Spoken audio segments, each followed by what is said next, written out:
Hey guys, and welcome back to another Skyrim mods showcase where I share some of the best mods to overall enhance your immersion in Skyrim. It's been a while since the last immersive mods video, so hopefully I'll be able to share some new and interesting ones for you. So if you haven't already, be sure to leave a like and subscribe for more content. Anyways, let's start the video.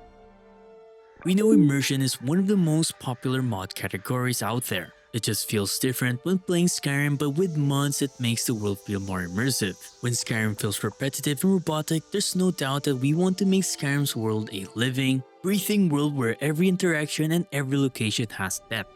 Take NPC behavior for example. In vanilla Skyrim, outside of scripted events, most characters just ignore each other. No casual greetings, no random chatter, nothing to make them feel like real people. That's where Echoes of Oblivion comes in. This mod brings back that classic Oblivion charm by adding over 4,500 new voice lines to the game. Now when you walk through a city or tavern, you'll actually hear NPCs engaging in natural conversation. Heard the Green Pact's gone mad. A village was burned for planting flowers. Flowers? Greeting each other. Good morning. Good morning. Commenting on your skills. You've got a real bounce to your step. I'll bet you're quite the acrobat. Even just rambling about random stuff like spotting a mud crab or a goblin in the wild. I ran into some goblins in the woods not long ago. Nasty little beasts. Genuine Falmer blood Goblins elixir for are sale. evil, Live for foul-smelling thousands of little years. brutes. See into other people's Farewell. thoughts. But it doesn't Take stop care. there. The mod also ties dialogue to your relationship levels with NPCs. The friendlier you are with someone, the warmer their tone. But if they dislike you, well, let's just say they won't be holding back their grumpiness. You'll have to do better than that, you pasty-faced mongrel of an upstart race. Back to the slave pens where you were bred.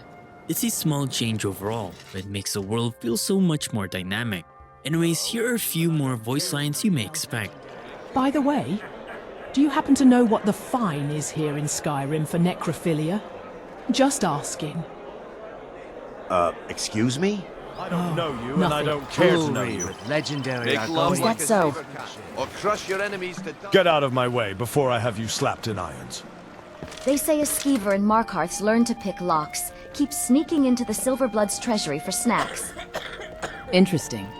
Now speaking of lively NPCs, let's talk about Jesters of Skyrim, a mod from the same creator. This one adds 7 fully voiced jesters to the courts of various jarls across Skyrim. These aren't just generic background characters either, as each jester has their own unique personality, backstory, and over 900 lines of dialogue packed with jokes, insults, and even little performances.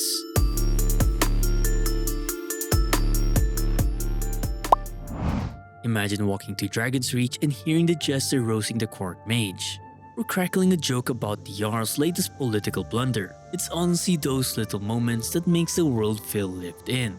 And since they're all professionally voiced, you won't get that awkward robotic dialogue you sometimes hear in other mods. Anyways, here's some of the lines you may expect when encountering with one of them. Why don't gnomes understand jokes? Because they go right over their head. You think your body every self, don't you? Well, you're not, see? Because I'm some of them.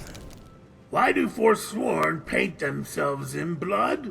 Because it holds symbolic and ritualistic meaning tied to ancient Reachmen traditions, not because it's aesthetically pleasing. Damn it, man. You're just not funny. How do you confuse a rift and guard? 7. Get out of my face.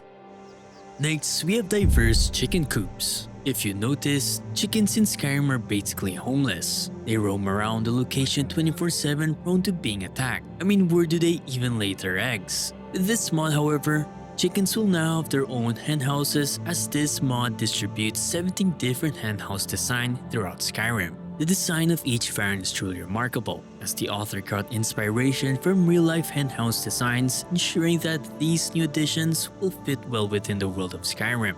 Overall, it creates a simple mod to help chickens have a place to call home. Another mod by the same author, we have Handcarts. This mod adds 6 new variants of carts that you'll see randomly when you go around Skyrim. Sometimes you'll see a basic handcart, or sometimes you'll see a more complex handcart design. It's a pretty straightforward addition that just makes handcarts more diverse. It's starting to see the same thing over and over again, so a nice touch of diversity to objects are always welcome. Next, we've got animated hanging chains. In vanilla Skyrim, chains are just static props. You could try bumping them and they wouldn't even budge. This mod gives them proper physics. So now when you bump into a chain, they actually swing and clatter like real chains. It's one of those mods you install and immediately forget what's ever missing until you go back to vanilla. Next up, we have interesting locations. As the name suggests, this mod enhances some of Skyrim's often overlooked locations feel more interesting. These are usually places you pass by without even staying for more than a minute, and compared to vanilla Skyrim, each of these overlooked locations will now feel more interesting as there will now be clutters and even new NPCs to challenge you. For example, when you first discovered Ember Shard Mine, the only thing you would remember are a few barrels at the entrance and a bandit standing guard. With this mod installed, Ember Shard Mine's entrance will now actually look like a real mining operation. And after exiting and clearing Ember Shard Mine, you'll be greeted with even more clutters and defensive structures and a few more bandits protecting the exit. The same effort is also seen in other places. New clutters to make the location feel more interesting or believable. I personally find the mod adds that nice immersive touch and overall encourages exploration, as you will now definitely get interested when passing by some of these smaller landmarks. Regional food barrels is another mod that makes locations feel more immersive. Without the mod, the food barrels contains randomized food, even though some of them are definitely scarce in that specific region.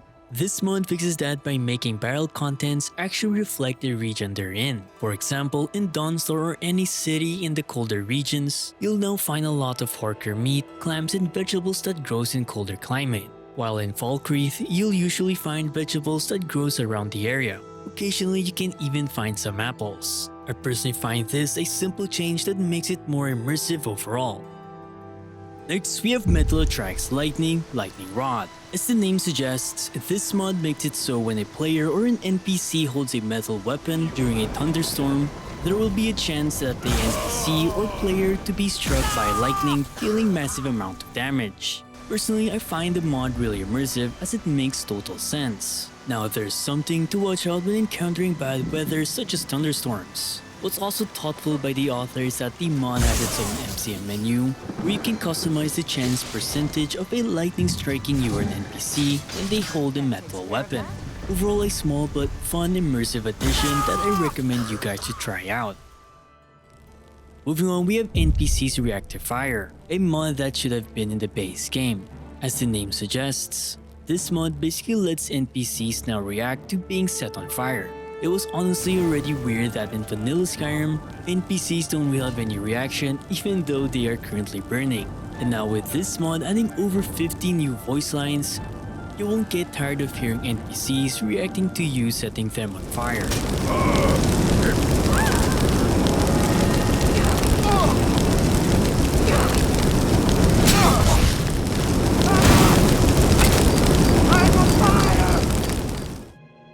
Next, we have usable campfires. This mod allows us to finally use those campfires that were not originally interactable. It was honestly weird that despite finding a lot of campfires in the wild, we were not allowed to directly interact with them unless they have a cooking pot on top of them. With this mod installed, you'll now be able to make meals directly to the campfire. Additionally, I recommend getting Campfire Animations. This basically adds animations whenever you interact with a campfire. What's even more amazing is that depending on the food you choose to cook, you'll be able to see the actual meal being cooked. Next, we have Build a Campfire. This mod allows you to make your very own campfire by using firewood and fire spell. All you gotta do is drop a firewood which you can obtain by cutting logs, then simply aim your fire spell or weapon that has a fire enchantment. After a while, you'll be given an option to add more firewood until it finally becomes a proper campfire. It does this by utilizing Object Impact Framework, which makes things very lightweight compared to other campfire systems. And lastly, another mod that utilizes Object Impact Framework is Eldritch Tomes. a mod that takes those creepy forbidden books and make them actually dangerous. I personally find this very interesting and fun to have because it basically makes all forbidden books being able to react to the world around it. Grabbing, hitting, or throwing the book will now not be a good idea as it will trigger dangerous consequences. Overall, it's definitely a must-have despite being a small mod. Compared to what we have in vanilla Skyrim, it just makes the book truly unique. And that's about it for today's immersive mods video. Let me know what genre of mods you want to see next. Anyways, don't forget to do the usual. Leave a like, comment your favorite mod, and subscribe if you're new to the channel. Big shout out to all the channel supporters and to you the viewer as well. Just a quick reminder, don't forget to join the free giveaway down below. As always, stay safe and happy modding.